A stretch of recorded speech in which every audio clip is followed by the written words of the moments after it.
Testing, 1, 2, 3, 4. Testing, First Reformed. Well, First Reformed passes my test. Thank you. I really loved the film, I have to say. A real good gauge for me is it was in my body and in my head for a good day or two even after. Well, it's been a little bit of an anomaly for me because you set out to make a distant film and an intellectual film and a kind of cold film, a passive-aggressive film, and I'm getting the best responses of my life. So the reaction has been very good in all different communities. Old, young, European, American. So I feel it feels good. Yeah, and you've been, I mean, to say the least, you've been working the crowds. I don't remember. Correct me if I'm wrong. I don't remember seeing you so busy with a film in a while. I don't. Yeah, well, that's the new paradigm. About 10 films, independent films a year, rise above the crowd out of perhaps 15,000.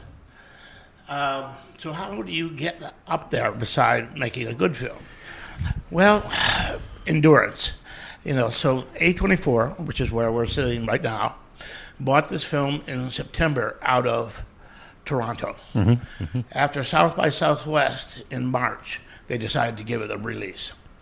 That's how long they wanted to wait to see, play it over and over, go to the festivals, all the festivals, show it to private groups.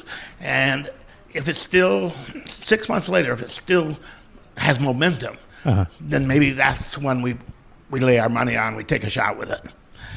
And so in today's market, not only do you have to pass the gatekeepers, which are the festivals, then you have to run the gauntlet, which is week after week of various types of screenings. Right, appearances. And even once you have the distribution plan in place, it seems like A24 has been asking you to still do, like, I know you were at the Montclair. I was there, and I know you were there, too, at the Montclair. The closing night at Montclair. Hold that a little higher. Thank you. So even after it's a fait accompli, you know exactly, like, your opening date, you have all the press you need, you have it still is, they still seem to be asking you to... I mean, when I first began the show business, you could go to Cannes, right, do maybe 24 interviews, and sort of cover the world. Now, you can do 5,000 and not even have a slice of the world.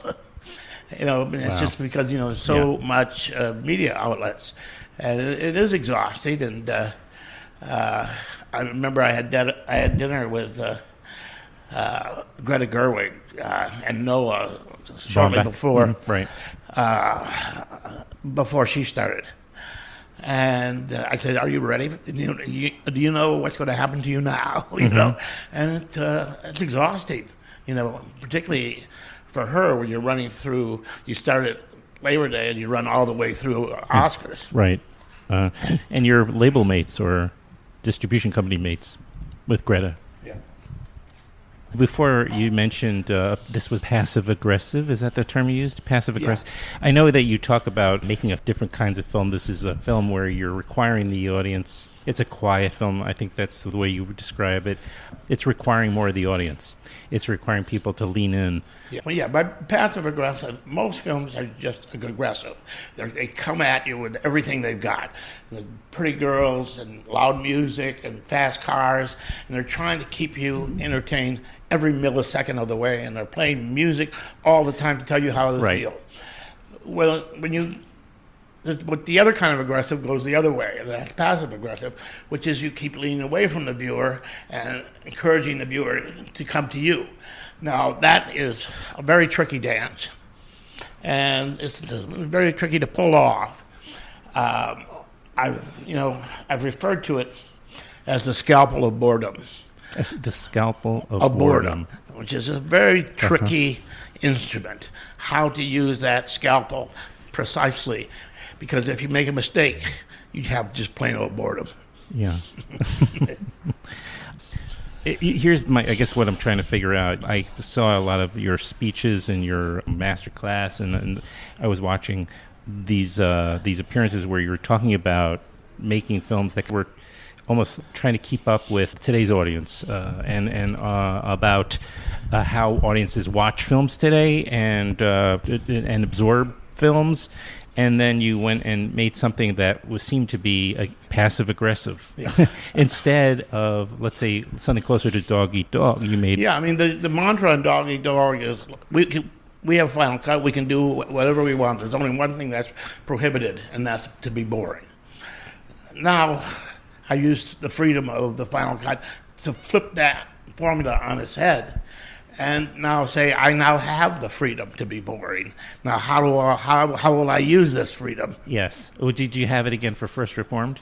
Yeah. You have the Final Cut again? Yeah. So what was your thinking about that? Now, you're intentionally making something where... I knew I wouldn't be second-guessed. And I knew I was playing a particular kind of game that didn't necessarily succeed. And but I had to commit myself to the game. I didn't have the time or the money to protect myself. You know, if you don't move the camera, you don't move the camera. You don't shoot it twice, and where you move the camera once, and the other time you don't. So you just stop moving the camera. And if you don't get expressive acting performances, you can't say, okay, now let's do one where you really act. No, so you commit yourself to that path. And the fact that you have Final Cut gives you confidence to know that no one's going to second guess you. Even if it fails, they're not going to second guess you because they can't. Do you feel like you have a lot more on the line since you have a Final Cut and you have to prove that you can succeed all the more? Is there a lot more pressure? No. Okay. I mean, I'm making this film for a very modest budget. I feel I'm being financially responsible. I feel that it has a very good chance of returning this investment. That's all I can ask. So I don't think I'm taking a chance. I think I'm working in very acceptable parameters for yourself, as well as for the industry and the backers, right? Exactly. Well, I read that one of the motives or things that inspired you to make First Reformed at this juncture was that you had seen Ida. Is that true? And that you had done a... Well, actually, I was just talking to Pavel. I had seen the film. I liked it a lot. He did this podcast, by the way. It was very exciting moment. And I gave him the award at the New York Society of Film Critics. I was talking to him about spiritual film and about my book and about the fact that budgets have dropped considerably. And I left that party at Tau and walked up Tau to Chelsea. And on the way, it just hit me. It's time. There's a movie that you've been swearing you would never write all your life. Now it's time to write it. First Reformed.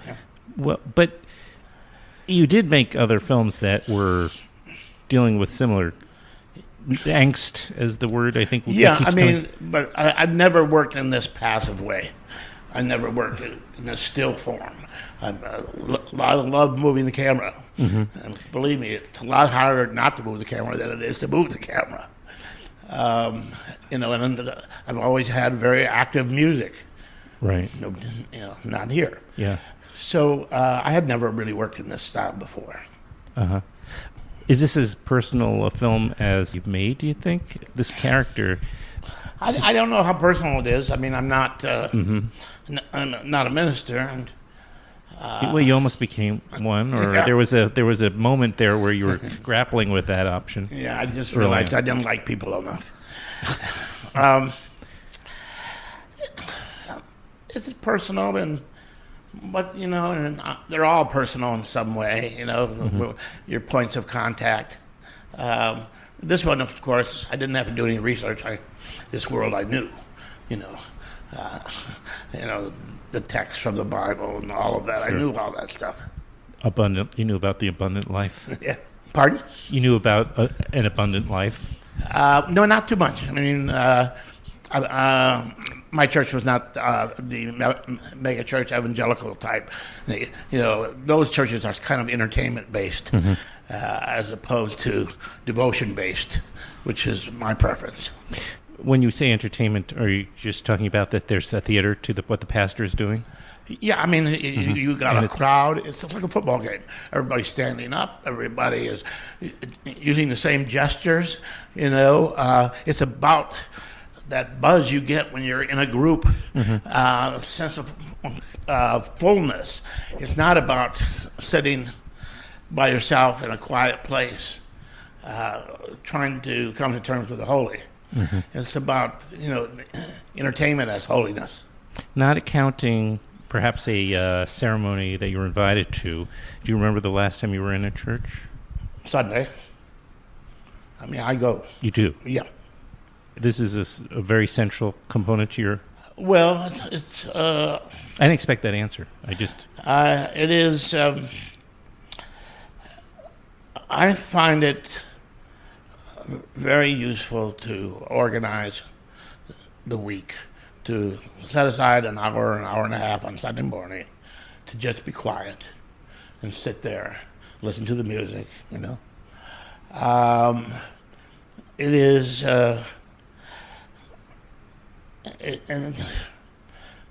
people don't walk out of church because they're bored. They go to church to be bored and to enjoy that quiet thing. The same reason people meditate.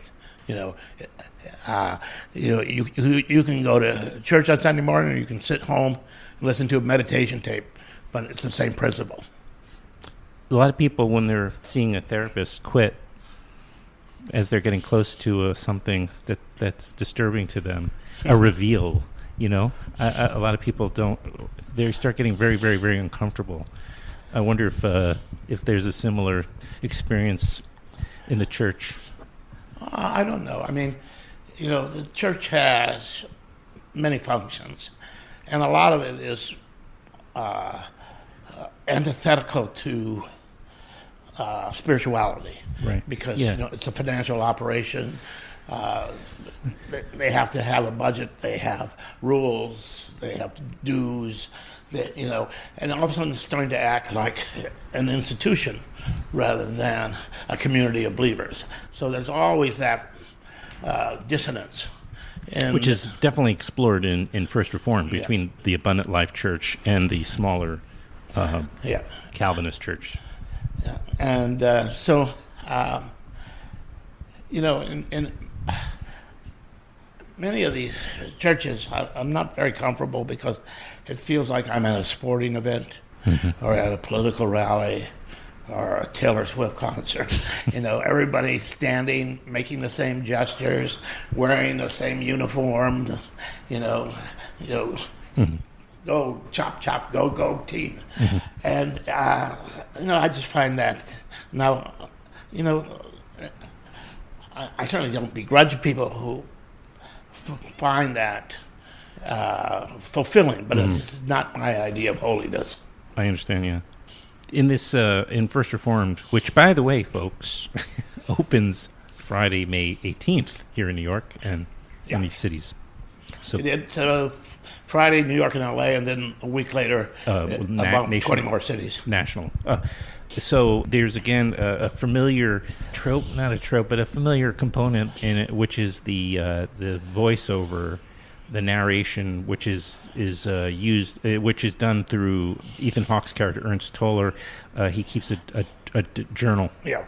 Which is something that comes up frequently in your films. Yeah, I've always liked narration in that way. I compare it to intravenous feeding. I put a tube in your arm. I'm giving you nourishment, but you can't taste it. And all of a sudden, you're full of my nourishment, and you haven't tasted a thing. So it's a way of slipping inside the viewer. And along with another technique, which is a kind of monocular technique, where you only show the viewer one perspective. We will only see the world as Reverend Toller or Travis Bickle sees it. We will see nothing else. So now you have this guy talking in the back of your head, and you're only seeing his words. And after about 45 minutes, about an hour, you have fully identified with him. Then he starts to veer.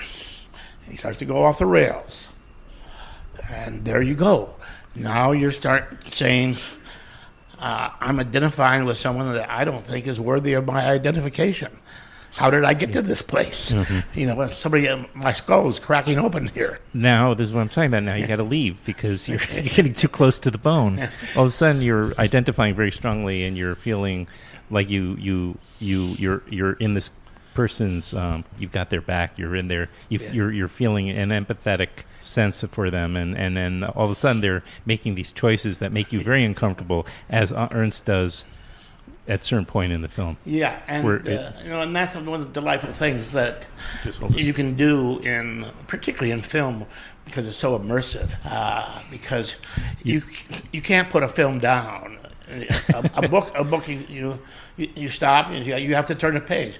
But if you don't get up, the film will keep going, and so you can get lost in it. I don't know if it's conscious, but you also prevent people from just walking out of your film. First of all, it's beautiful. There's these deceptive things. There's the casting. You have this very beautiful co-star in Amanda Seyfried, who is, by the way, a terrific actress. Don't get me wrong. But she was pregnant at the time we shot. I'm not talking about her character. I'm talking about Amanda herself was pregnant. Well, it shows on some level. In retrospect, I can see it. And then you also have Cedric. What's his actual last name? Kyles, yeah. Who's also known as Cedric the Entertainer. But he is someone who is extremely charismatic and extremely arresting. And so, it's impossible to consider not sticking through this thing right to the very end. And it gets difficult. It gets difficult because you really have feelings for, and you cast Ethan Hawke, who everybody loves, Yeah, well, there's a lot of, it's sort of surprising. You can hear a pin drop in that theater, and I've been in enough of them to know that that's what happens. And there's a lot, most of the conversations in the film are about religion. You have a film that people just talk about faith and God and the church, and people are glued to their seats. I can't explain that. Well, but the film is saying, yes, here's this character, Ernst Toller, who is trying to immerse himself in his own faith. He's suffered great loss, and he's leaning on this faith more than ever. And now, in coming into his life and his socio and political things, like the environmental issues and the politics and of the church, right? As we're saying, there's the big church, which is sort of the, what would you call it, like the parent or the this little historical church has to be subsidized by someone. Right. It could be subsidized by New York State, or it could be subsidized by a corporation. In this case, it's being subsidized by the megachurch down the block. Right, which is in itself is being subsidized to some degree by a corporation, an industrial corporation. Well, all the kind of money that you have to raise when you're the CEO of a religious organization. Right. Yeah. So that tension is what Toller is going through, and how he responds is what disturbs us as an audience. Correct. I mean. And it's not something we've seen Hawke do very much, like on this level. No, he's more outgoing and naturally as an actor. Yeah, than that's all right. This inward stuff. But there is, where this takes him is kind of shocking, but it's not that surprising, because there is inside Christianity, blood is inside the DNA of Christianity. In the Old Testament, it poured through the gutters from the sacrifices. In the New Testament, it's one symbolic but very bloody sacrifice. And we need to be washed in the blood. There's a fount that flows from Emmanuel's veins, transubstantiation. And so it's hard for Christianity to really escape this notion of blood. So what happens when Christians go off the rails? It often happens in this way, because you get confused between the blood that Jesus sacrificed for you and the blood you can sacrifice in return. And that somehow you can earn your own salvation by penance and punishment. And the pathology of suicidal glory starts to come into play here. Well, that's jihadism. That's just plain old jihadism. It's the same thing in Islam as it is in Christianity. Mm-hmm. You mentioned you went to church on Sunday. Has your own pastor or priest, what have you, or have they seen the film? Yeah, did you talk to them about this? This is Mount Kisco Presbyterian, and they co-sponsored with Jacob Burns Center a screening of the film for the larger community last week. Oh, how'd that go?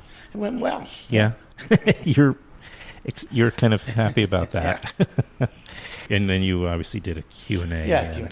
Oh my gosh, right? But of course, everybody in my church had been waiting for this, Sure. And just like when I went back to Calvin College, which is where I graduated from, and which is also a seminary, we had a screening there, and the local theater gave us a screening room with 600 people, and it was sort of amazing, and most of them were church people, and they start singing hymns in the movie, and all of a sudden you realize people are singing them in the audience. So wow, this is a very specialized reaction. I just want to make sure I get through some of my action notes, because I haven't really been referring to my own notes here, which I don't usually even do, but I was kind of terrified not to have. Okay. I want to repeat that First Reformed, which is distributed by A24 and directed by Paul Schrader, who I've been thrilled to be talking with. It's going to be out in New York and L.A. on Friday, May 18th, and then it's going to go wide, as they say, on the 25th of May. Yeah, not wide, but it'll... Well, fairly wide for today, by today's standards. Yeah, for a small film. Probably 24 cities, maybe. Yeah, that's for a passive-aggressive film. That's pretty good. Yeah. What were you going to say? Yeah, I mean, it's we're here at the studio that released Lady Bird, and we'll have approximately the same model. And Lady Bird was able to keep running, and it would be nice if this one can keep running. Yeah. But it has to sustain itself. Yeah, and it was also nominated for an Oscar or two, by the way. Oh, yeah. So maybe that trajectory could be good too. I wouldn't be surprised. Is that so? I mean, I'm sure people whisper that in your ear. I don't know how much it matters. Yeah, I mean, look, I've been in this business a long time. Have you? And I said to Scorsese years ago, if your priority is to win an Oscar, you need new priorities. I just don't have that much respect for them. Occasionally they get it right. More often than not, they get it wrong. The only real upside of an Oscar is that it makes your life easier to raise money. Right. That's a pretty big deal, though. Yeah. Right? Yeah. I imagine. Is there somebody standing? Yeah, Let me know. Just peek their head over your shoulder. Okay. I didn't want to. I like sitting with my back to the door, because then I can't get that 2 more question signal that they do, like, we're nearing a commercial, that type of thing. But I guess we are coming up to a half hour. Jesus Christ. You're going to work with Nicolas Cage again, do you think? I don't know. I mean, I had to work with him again. Had to. On Doggy Dog. Yeah, to exercise that terrible experience. Right. Which, by the way, again, if people go to YouTube, I recommend watching that masterclass you did. I'm from Rotterdam. Rotterdam. It was sensational. It was really great, and I really appreciate how you actually. It wasn't a blame game. You really took some. You really kind of also, said your case about your own responsibility and how that went down and everything. And then this guy, what's his name? The editor you worked with. Ben Rodriguez, Ben, Junior, and that was magnificent to watch all that thing. That was like a treat. Yeah, you just have to Google Rotterdam Schrader, and it will show up. Yeah, it's fascinating to watch that stuff. So anyway, you felt excised, and Doggy Dog. It was a very very entertaining film. Yeah, and because I said to Nick, we've got to work together again to get this stain off our clothes. I really was talking about my clothes. He'll never get the stains off his. And that's right. But as you said, he doesn't really care at this point, I don't think. So, that's how we did it. And then because I got nicked, I could go to the financiers and say, I cannot approach this man unless I have final cut. He knows what just happened to us. Right. Oh, it was great. So great. Well played, sir. Well played. But as you said, you've been in this business a long time. You understand the strategy that you need to employ if you're going to get something made, right? And then what about Willem Dafoe now? He's also kind of at the top of his game again. In the industry. I've been trying to think of something to do with Ethan and Willem, but maybe. All right. Do you have something you've written, or? No, I have something I'm writing. I have a couple things I'm interested in. This film is very intimidating. This one? Yeah, because, it completes a whole cycle. Right. It does complete it. What? It completes it, is what you're... Yeah, so it's very gratifying, and it makes you kind of think twice about what you do next.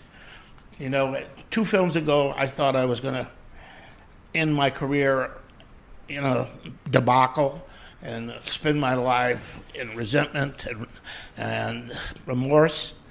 Now I feel the opposite, and it's now I say, well, if I have to quit right now, it's a great time to quit. I know. I'm just going to have to.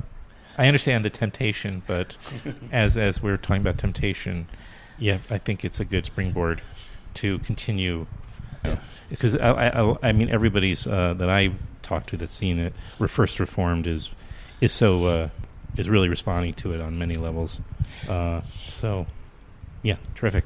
Thank you very much for like this. Can I give this back to you? Or you can keep it too if you wish. I mean, maybe it would be an honor for you just to keep the mic. And all right, thank you.